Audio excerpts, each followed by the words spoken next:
Rádio França Internacional, emissões em língua portuguesa, são 18 horas aqui em Paris.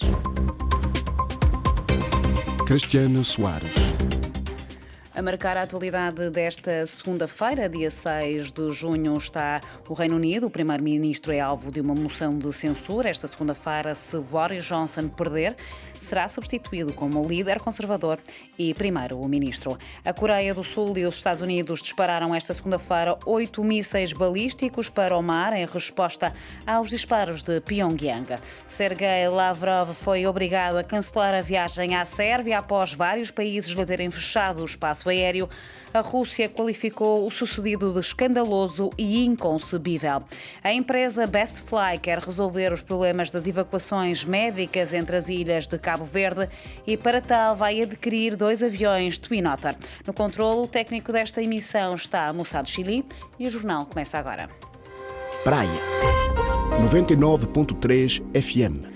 O primeiro-ministro britânico Boris Johnson está enfraquecido pelo escândalo das festas em Downing Street e enfrenta esta segunda-feira uma moção de censura dos parlamentares do Partido Conservador. Esta votação é vista como um teste à liderança de Boris Johnson. Bruno Manteigas. Depois de semanas de especulação, o presidente do grupo parlamentar do Partido Conservador, Graham Brady, confirmou hoje a realização de uma moção de censura contra o primeiro-ministro britânico Boris Johnson. O patamar de 15% do grupo parlamentar favorável a uma moção de censura no primeiro-ministro foi ultrapassado. Essa votação terá lugar esta tarde na Câmara dos Comuns entre as 6 e 8 horas. O porta-voz do primeiro-ministro respondeu que a moção de censura é uma oportunidade para pôr fim às críticas internas que assombram o governo há semanas. Dezenas de deputados revoltaram-se quando souberam das festas na residência do primeiro-ministro em Downing Street em plena pandemia, enquanto milhões de britânicos estavam obrigados a cumprir regras rígidas que proibiam o encontro com outras pessoas. As celebrações dos 70 anos de reinado da Rainha Isabel II este fim de semana providenciaram um cessar-fogo, mas nos bastidores as cartas a favor de uma moção de censura continuaram a chegar e foram ultrapassadas as 45 necessárias. Até ao final de hoje, Boris Johnson tem de garantir o apoio de pelo menos 180 entre 359 deputados para sobreviver. Bruno Manteigas, Londres, RFI. E eu relembro precisamente que esta votação tem lugar esta tarde na Câmara dos Comuns entre as 18 horas e as 20 horas locais, ou seja, começa dentro de 1 hora. A Coreia do Sul e os Estados Unidos dispararam nesta segunda-feira 8 mísseis balísticos para o mar, isto em resposta aos disparos de Pyongyang. Neide Ribeiro.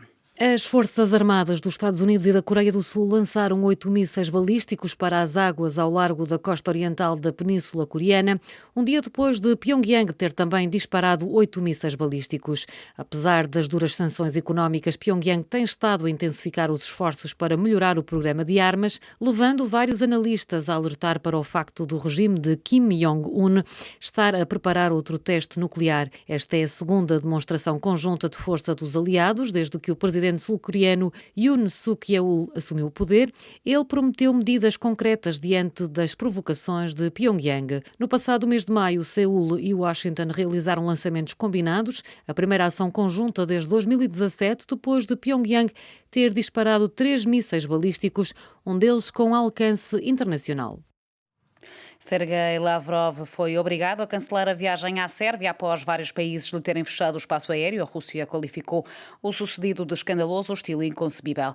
O ministro dos Negócios Estrangeiros da Rússia foi obrigado a cancelar esta viagem a Belgrado, prevista para hoje, depois da Bulgária, Macedónia do Norte e Montenegro terem recusado a passagem do avião da delegação russa pelo seu espaço aéreo. Numa conferência de imprensa, Sergei Lavrov disse tratar-se de uma decisão sem precedentes. O inconcebível que aconteceu, começou por sublinhar o ministro russo, estão a privar um Estado soberano de exercer o seu direito à política externa, acrescentou o chefe da diplomacia de Moscovo, denunciando uma decisão escandalosa.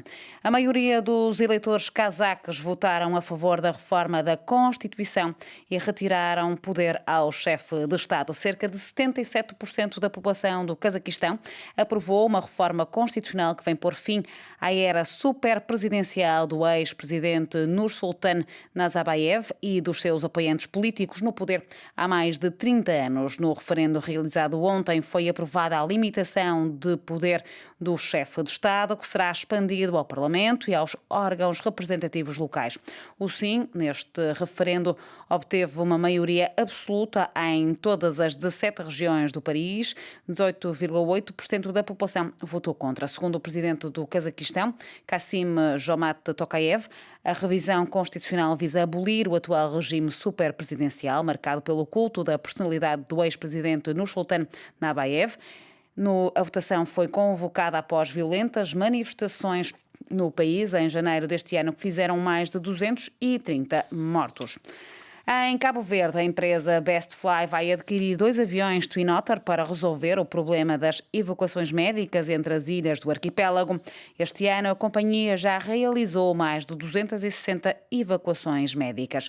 A reportagem é de Odair Santos. De acordo com dados da Bestfly Cabo Verde, em um ano de atividade, a companhia aérea realizou 35 voos charters para evacuações médicas urgentes em Maca, entre as ilhas, e mais de 250 evacuações ocorreram nos voos regulares. Apesar desses dados, existem no país muitas críticas sobre o transporte de doentes entre as ilhas. Por isso, a Bestfly Cabo Verde, através do seu responsável comercial, Mário Almeida, anunciou que a companhia aérea vai adquirir 2 aviões Twin Otter para resolver o problema das evacuações médicas. A nossa ideia ao trazer os Twin Otters é exatamente melhorar isto e baixar o custo que possa existir em termos de evacuação, porque muitas vezes nós temos que instalar a maca e não é possível ter um doente com outros passageiros. Os 2 aparelhos Twin Otters com 19 lugares cada, que devem chegar a Cabo Verde nos próximos meses, vão também operar nas rotas deficitárias. Por outro lado, a partir do próximo mês, a Bestfly passa a fazer ligações de Cabo Verde a outros países africanos com o primeiro avião Embraer 190 da companhia, que chegou ao país neste fim de semana. Como garantiu à imprensa o presidente do Conselho de Administração da Bestfly Cabo Verde, Nuno Pereira. A ideia é para o mês de julho começarmos a operação e mais 2 a 3 semanas nós faremos a abertura do mercado e faremos a informação ao mercado de quais são as rotas. No primeiro ano de atividade, a Bestfly Cabo Verde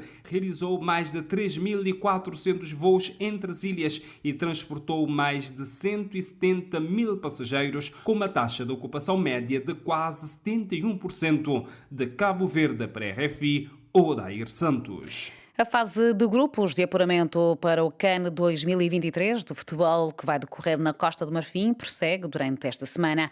Os 2 únicos países lusófonos que ainda não entraram em competição são a Guiné-Bissau e São Tomé e Príncipe.